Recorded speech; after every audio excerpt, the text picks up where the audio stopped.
봄바람 속에는 한 소년의 첫사랑이 있고 그리고 첫 가출 이야기가 나옵니다.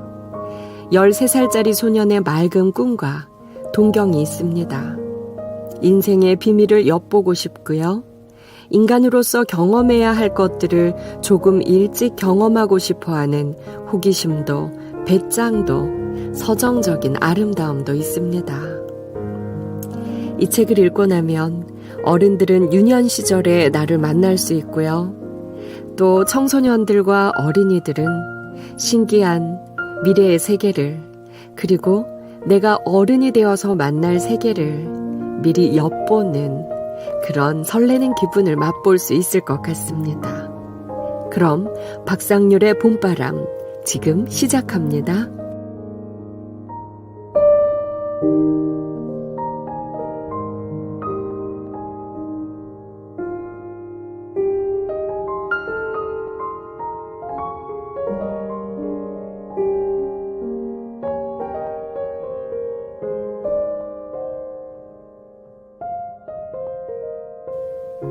바람이 불어왔다.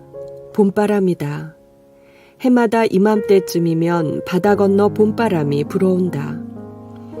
봄바람은 처음엔 부드럽고 따스한 느낌을 준다. 그러나 봄이 좀 깊어진다 싶을 때쯤에선 제법 강해져서 마당 우물가에 있는 양철 세숫대야를 굴러다니게 할 정도로 기운이 세진다. 바람. 그 봄바람이 불기 시작하면 우리 마을 어른들은 들에 나가 일을 시작하고 20리길 넘어 바닷가 어른들은 배를 타고 바다로 나간다. 어른들은 봄바람이 불면 몸이 근질근질해져서 들이나 바다로 나가지 않고는 못 배긴다. 그런데 봄이 되면 정말로 몸이 근질근질해서 못 견디는 사람들이 따로 있다. 학교 졸업하고 집에서 조용히 농사일을 배우던 머시마와 가시나들. 그들 가운데 몇몇이 불어오는 봄바람을 타고 무트로 가는 배를 탄다. 그래서 해마다 이 집 저 집 돌아가며 한바탕 소동이 인다. 머시마와 가시나들이 몇 명씩 사라져버리는 날, 그날은 틀림없이 봄바람이 심하게 분 뒷날이다. 그들은 뒤주에서 퍼낸 보리쌀 몇 되를 읍내 싸전이나 풀빵집에 맡겨 여비를 마련해서 봄바람을 타고 떠나버린다. 그런 날 새벽엔 개도 짖지 않는다. 그래서 그들의 탈출은 거의 완벽하게 이루어진다. 그들 부모들은 며칠을 두고 죽일 놈 썩을 년 하며 집 나간 자식들을 원망하지만 이내 조용해지고 만다. 봄바람을 탄 그들은 한동안은 아직 학교에 다니고 있는 우리 또래들에게 부러움의 대상이 된다. 아이들은 저마다 다짐한다. 언젠가는 나도 이 마을을 떠나리라. 그러나 봄바람을 타고 떠나는 이가 있는가 하면 봄바람을 타고 들어오는 이도 있다. 이 산 저 산 꽃이 피니 분명 고 봄이로구나. 봄바람이 불기 시작하면 어김없이 들려오는 꼬치의 노랫소리다. 언제 들어도 꼬치의 노랫소리는 여전하다. 그의 꽃망태기도 여전하다. 거무죽죽한 떼국이 흐르는 그의 소못도 여전하다. 그의 모든 것은 여전하다. 그러나 마을은 여전하지 못하다. 아니 마을도 곧 여전해지고 만다. 그의 노랫소리가 마을을 여전하게 만들어버린다. 봄은 찾아왔건만은 세상사 쓸쓸하더라.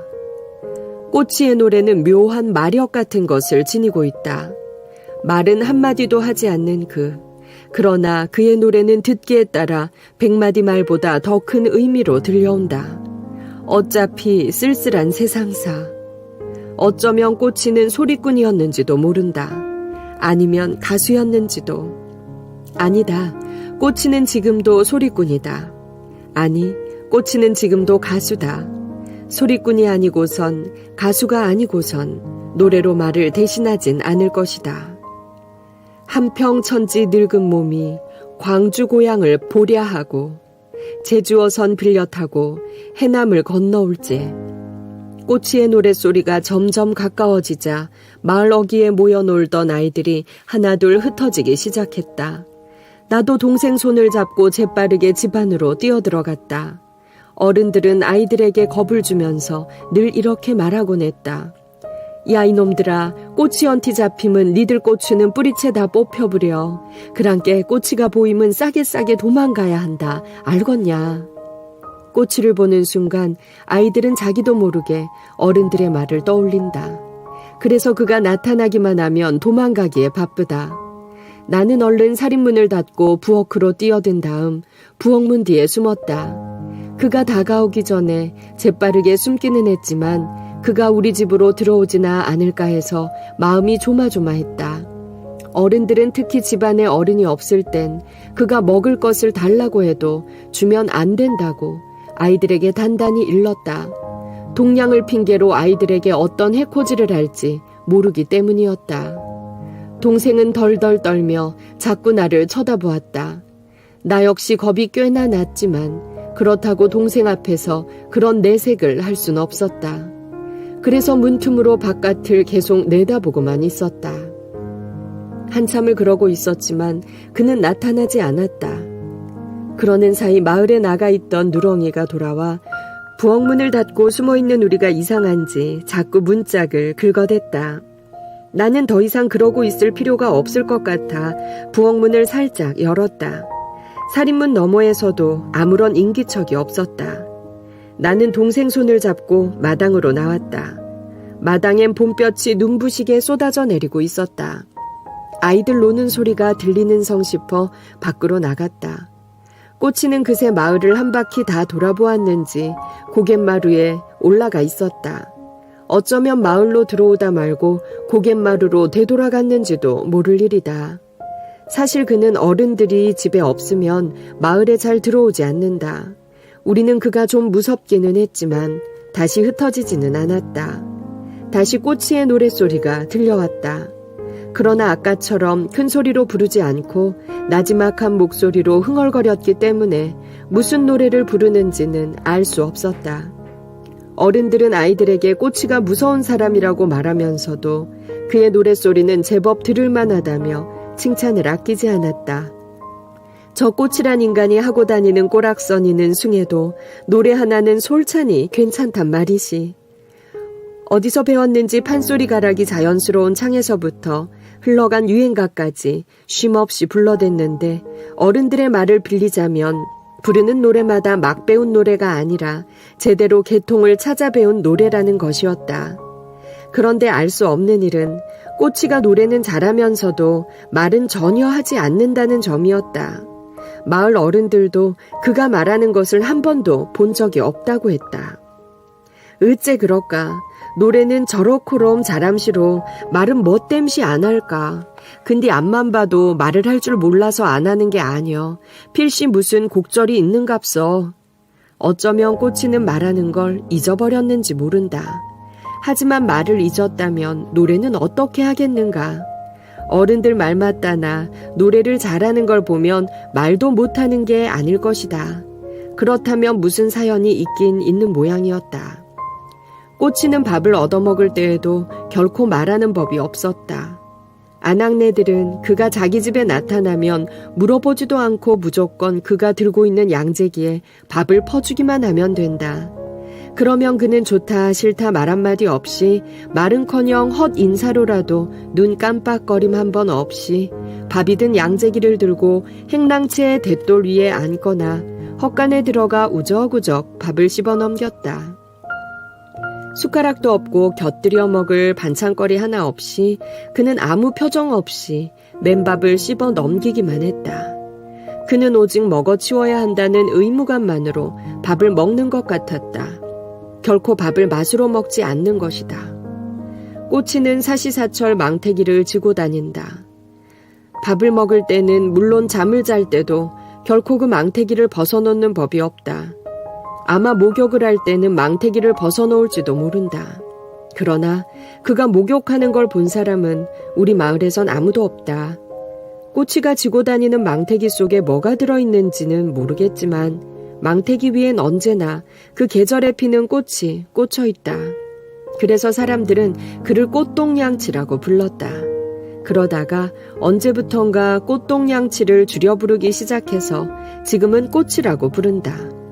그렇다고 그가 꽃을 동냥한 적은 없다. 사내들의 철 따라 지천으로 피는 꽃을 그냥 자기 것인 양 꺾어 가지면 그만이기 때문이다. 꽃이.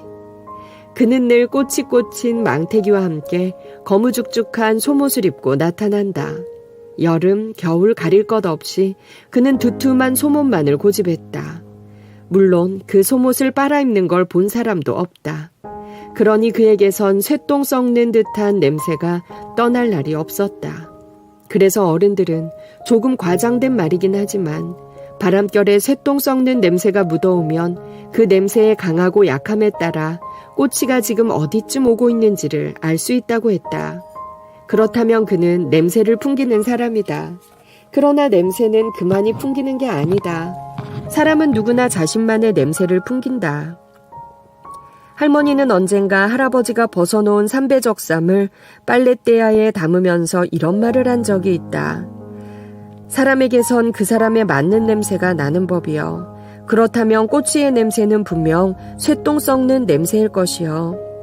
부드럽고 야들야들한 기운이 손에 잡힐 듯한 봄바람이 살랑살랑 불어왔다. 아이들은 꼬치에 대한 생각도 금세 잊어버리고 다시 논이는 일에 열중했다. 꼬치가 나타나기 전엔 길막기 놀이를 했는데 지금은 비석치기를 하며 놀고 있다. 어린 동생이 자꾸 칭얼대는 바람에 노는 무리에 끼지 못한 나는 남들 노는 것을 부러운 눈길로 구경만 해야 했다. 동생이 아주 어릴 땐 아예 할머니가 매달려 아이를 보았기 때문에 자유로웠다. 그런데 동생이 제법 잘 걷고 말문도 트이게 되자 그때부턴 거의 내 차지가 되고 말았다. 학교에서 돌아오면 책 보는 미처 끓을 새도 없이 툇마루에 던져놓고 동생을 데리러 가는 일부터 해야 했다. 할머니와 어머니는 들리를 나갈 때마다 동생을 데리고 갔다. 동생 손에 보릿가루빵을 쥐어주고 밥머리에 앉혀놓고는 일을 하는 것이다. 동생은 내가 데리러 갈 때까지 그 빵의 반은 먹고 반은 주물러서 온몸에 묻혀가며 놀고 있곤 했다. 형아, 형아. 동생은 나만 보면 좋아서 어쩔 줄을 모른다. 하지만 나는 친구들과 놀 수 없어 속이 많이 상한다. 놀려고만 하면 동생을 데리고도 친구들과 놀 수는 있다. 그러나 동생이 내 꽁무니를 졸졸 따라다니는 탓에 친구들이 늘 불평을 했다. 에잇, 훈필이 동생 땜시 거치적거려서 죽겠어. 알았어 임마. 내가 빠지면 될 거 아뇨. 그래서 동생이 있을 땐 아예 노는 무리에 끼지 않고 구경꾼이 되는 편이 차라리 속 편하다. 물론 구경꾼이라 해서 줄곧 아이들 노는 걸 구경만 하는 것은 아니다. 오늘처럼 꼬치가 마을에 나타나는 날엔 꼬치가 넘어오는 고갯마루 쪽을 쳐다보며 꼬치의 움직임을 관찰해야 한다. 그러나 난 그다지 성실한 보초는 아니다. 동생이 졸린 표정을 지으면 동생을 데리고 슬그머니 집으로 들어와 버리는 일이 많기 때문이다. 그런데 하필 꼬치가 나타난 날에 솔개가 여러 마리 나타나 이 집 저 집에서 병아리를 15마리나 채간 일이 일어났다. 솔개는 집안에서 인기척이 나거나 마당에 개가 있으면 좀채로 마당에 내려앉지 못한다. 그런데 그날은 꼬치가 나타나는 바람에 마을 개들이 대부분 마루 쪽을 쳐다보며 짖어대느라 집을 제대로 지키지 않았다. 개들은 낯선 냄새를 맡으면 짖어댄다. 꼬치의 냄새는 우리 마을 개들에겐 낯설다. 그러나 그 낯설음은 하루 정도로 충분하다. 꼬치가 마을에서 하룻밤을 자고 나면 짖지 않는다. 그렇지만 꼬치가 마을을 떠났다 다시 들어오면 어김없이 요란하게 짖어댄다. 꼬치의 냄새는 개들의 머리에 기억되지 않는 냄새일까? 아무튼 병아리를 잃어버린 책임은 어디까지나 개들, 아니 그보다는 꼬치가 져야 했다. 그런데도 그날 저녁에 혼이 난 것은 병아리가 없어진 집들의 아이들이었다. 야, 이 녀석아, 집을 볼라면 한눈 팔지 말고 눈구녕 똑바로 뜨고 제대로 봐야지. 마당 짐승을 잃어버리면 어찌키 해. 그러나 호통만으로 끝나진 않았다. 아이들은 거의가 들일에서 돌아온 어른들 손에 들려있던 홈이나 괭이 손잡이로 머리통을 두어 대씩 얻어맞는 봉변까지 당했다. 그 결과 다음날 머리가 깨진 아이 몇몇은 머리에 된장을 약처럼 바르고 학교에 가야 했다. 난 용케도 그날의 메타작에서 벗어날 수 있었다. 마침 동생을 데리고 다른 아이들보다 조금 빨리 집에 들어와 버린 까닭에 우리 집 마당엔 솔개가 내려앉지 못했기 때문이다. 게다가 그날따라 다른 집 개와는 달리 우리 뒤를 금세 따라 들어온 누렁이가 든든한 보초 역할까지 했으니 우리 집은 그야말로 그날만큼은 안전지대였다. 솔개가 마을에서 병아리를 약탈하던 바로 그 시간 꽂히는 마을의 개들이 떼를 지어 지저대도 꼼짝 않고 고갯마루에 앉아 있었다. 마치 귀를 틀어막아 버린 사람 같았다.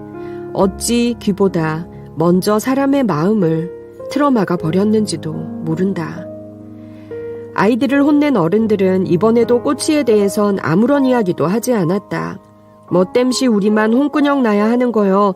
따지고 보면 우리 잘못만도 아니잖여. 머리에 된장을 바른 아이들은 그 점이 못마땅했다. 자신들이 혼난 것처럼 당연히 꼬치도 혼이 나야 했다. 그러나 어른들은 절대로 꼬치를 혼내진 않는다. 어른들은 왜 그럴까? 아이들 보곤 꼬치가 해코지를 할지도 모르니까 꼬치에게 가까이 가지 말라고 단단히 이르면서도 정작 어른들은 꼬치에게 너무 잘해준다. 그러한 까닭에 꼬치는 아주 당연하다는 듯이 끼니 때면 집집마다 돌아다니며 밥을 얻어먹고 저녁이면 헛간에서 잠까지 자는 것이었다. 곱게 잠만 자느냐 하면 그것도 아니었다.